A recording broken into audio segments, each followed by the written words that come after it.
જય ગુરુદેવ ભગવાન।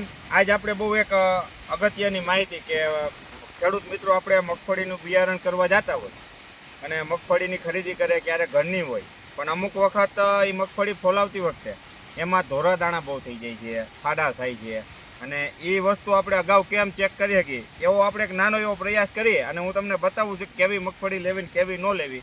અત્યારે આપણે એક આપણા ખેડૂત મિત્ર છે સુલતાનપુર ગામના, એ ગોંડલિયાભાઈ આપણે અહીંયા આવ્યા છે મગફળી ફોલાવવા, એટલે એને તો ઘરની મગફળી હતી અને કદાચ એવું થાય તો એને પ્રોબ્લેમ નહોતો, પણ આપણે જો બિયારણ લેવું હોય તો હું ધ્યાન રાખું એ હું તમને તમારી નજર સામે દેખાડું છું। આપણે આ મગફળી ફોલીએ છીએ અને એને તમારે જો આમ કરવાનું, ખાલી સિંગ ફોલતા હોય ને આપણે કેમ ફોતરું ઉખડે એ રીતના જો ફોતરું ઉખડે તો એ મગફળી લેવામાં તમારે બહુ ધ્યાન રાખવું, કારણ કે હાથમાંથી જો ફૂટી જતું હોય ને તો ભાઈ મશીનરીમાં ગમે એ મગફળી ફૂટી જાય।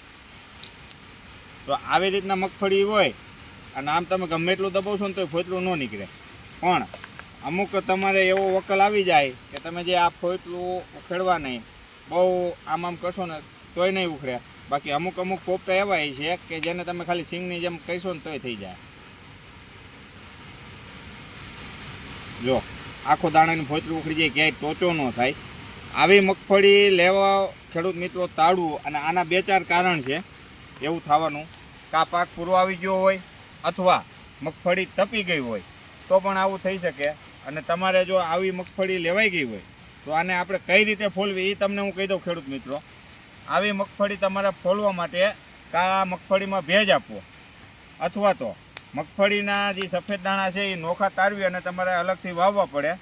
બાકી આવી મગફળી લેવામાં કંઈ વાંધો નથી, પણ કાં ભેજ આપવું પડે ને કાં આપણે ધ્યાન રાખવું પડે। છતાંય તમારે જોતું રહેવું કે મગફળી ફોલી, ખૂબ એક મગફળી ફોલવી, માંડવીના પોપટા આપણે ગણી લેવા કે ભાઈ આટલી મગફળી ફોલી અને એમાં આપણે ધોરા દાણા કેટલા થયા, એ ઉપરથી તમારે અંદાજો મારી લેવો કે ભાઈ આપણે આ વકલ છે એ લેવો કે ન લેવો।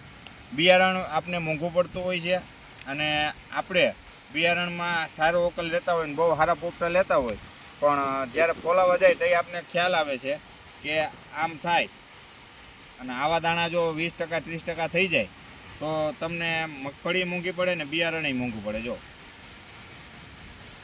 આવી રીતના થતું હોય તો તમારે બહુ ધ્યાન રાખવું, કારણ કે ઘણા ખેડૂત મિત્રો આપણે મગફળીનું ફોલનું કામ છે, હું તમને બતાવી દઉં। જો આપણે આ મગફળીનું ફોલનું કામ છે ને, અશ્વિનભાઈની મગફળી, આ અશ્વિનભાઈ છે આપણે ઓલા કે જીતુભાઈની મગફળી આવી હતી આપણી ત્યાં, અને આપણે ફોઈલી ને એટલે આપણે ખ્યાલ આવ્યો, પણ એને એમ કીધું કે ભાઈ અમારે ઘરનું છે, અને જીતુભાઈને આપણે કીધું તમારે આ રીતના ચેક કરો ને તો તમને જ ખ્યાલ આવી જાય। મગફળી બહુ સારી છે, એમાં કાંઈ ડાઉટ નથી, દાણા જોતાં તમને ગમી જ જાય, પણ થોડુંક પ્રોબ્લેમ છે સફેદ દાણાનો, આવા દાણા ન થાય અને એના માટે કાં ભેજ આપવો પડે તમારે, અને કાં તમારે થોડુંક કામ કરવું પડે। હું તમને અંદર ફોલમાં જ બતાવી દઉં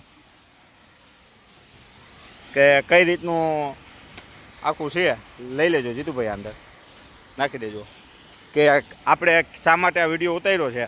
ઘણા ખેડૂત મિત્રોને એમ થતા છે કે અમારે મગફળીમાં ફોતરા કેમ ઉખડી જાય છે, ઓલા ભાઈને ના ઉખડ્યા, પણ ખરેખર એ મગફળીનો પ્રોબ્લેમ હોય છે, નહીં કે મશીનરીનો। ઘણીવાર મશીનરીનો હોય, પણ મશીનરીનો હોય ને એમાં ટોચો થાય મગફળીના દાણામાં, અને આમાં ટોચો ન થાય।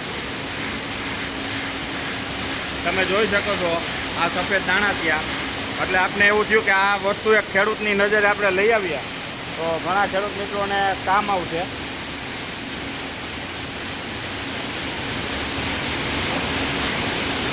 માટે મિત્રો મગફળીનું બિયારણ કરતાં પહેલાં ખાસ જાળવણી અને ધ્યાન રાખજો, અને બને ત્યાં લગીને જો મગફળીમાં વધારે સફેદ દાણા થતા હોય તો એ માર્કેટ યાર્ડમાં વેચી અને ત્યાર બિયારણ લેવાનો આગ્રહ રાખો, કારણ કે આમાં તમને વધારે નુકસાની જશે। સારું મિત્રો, જય ગુરુદેવ, મળશું નવા વિડીયોમાં।